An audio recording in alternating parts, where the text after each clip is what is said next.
Shalom, selamat pagi Bapak Ibu Saudara-saudari yang terkasih di dalam Tuhan. Kita bersyukur Gema Kabar Baik kembali menyapa kita hari ini, Jumat 11 Agustus 2023. Gema Kabar Baik kita pada hari ini disadur dari santapan harian. Firman Tuhan di dalam 1 Tawarikh pasal 13 ayat yang ke-12, demikianlah firman Tuhan. Pada waktu itu Daud menjadi takut kepada Allah.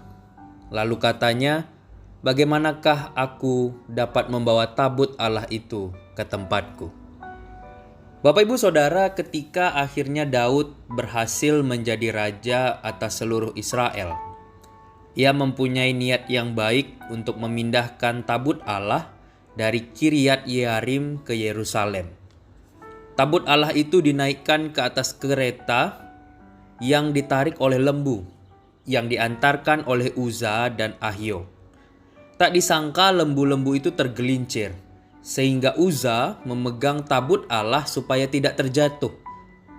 Seketika itu juga Allah menghukum mati Uza. Karena peristiwa itu, Daud menjadi takut dan akhirnya tabut Allah tidak dibawa ke Yerusalem, melainkan ditempatkan di rumah Obed-Edom.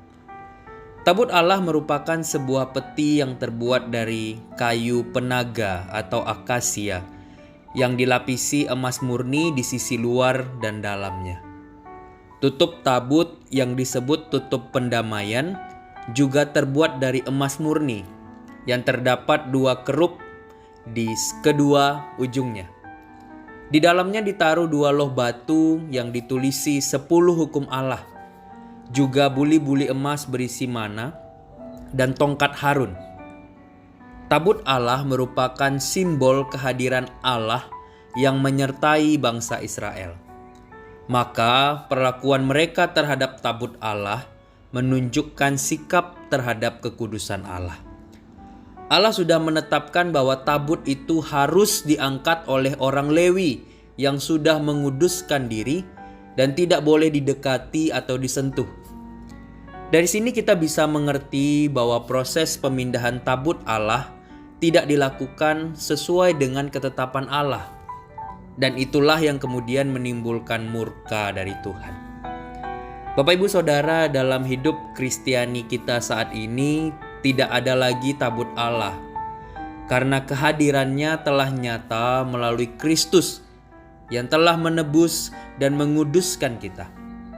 Akan tetapi bukan berarti kita bisa hidup sesuka hati kita.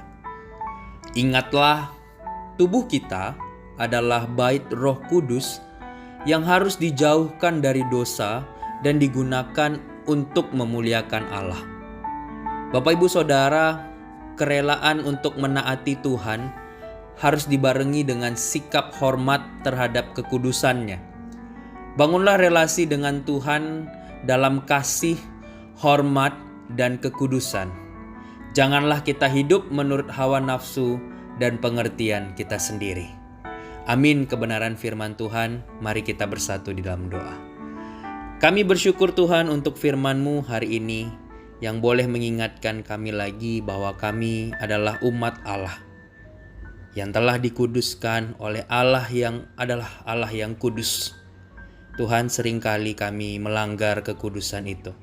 Kami berbuat berdasarkan hawa nafsu kami sendiri, hidup berdasarkan pengertian kami sendiri, dan kemudian Tuhan mendapati kami hidup tidak kudus di hadapan Tuhan.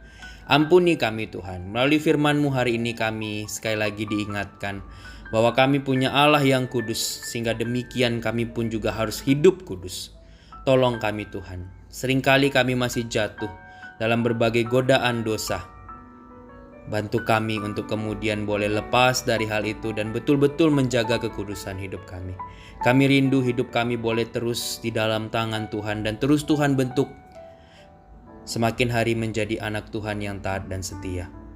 Terima kasih Tuhan. Kami menyerahkan kegiatan kami sepanjang hari ini. Tolong kami. Dalam setiap kegiatan kami boleh terus memuliakan Tuhan. Kami boleh terus menjaga kekudusan hidup kami.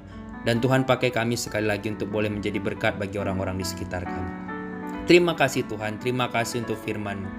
Kami bersyukur di dalam nama Tuhan Yesus Kristus, Tuhan dan Juru Selamat kami yang hidup, kami berdoa. Amin.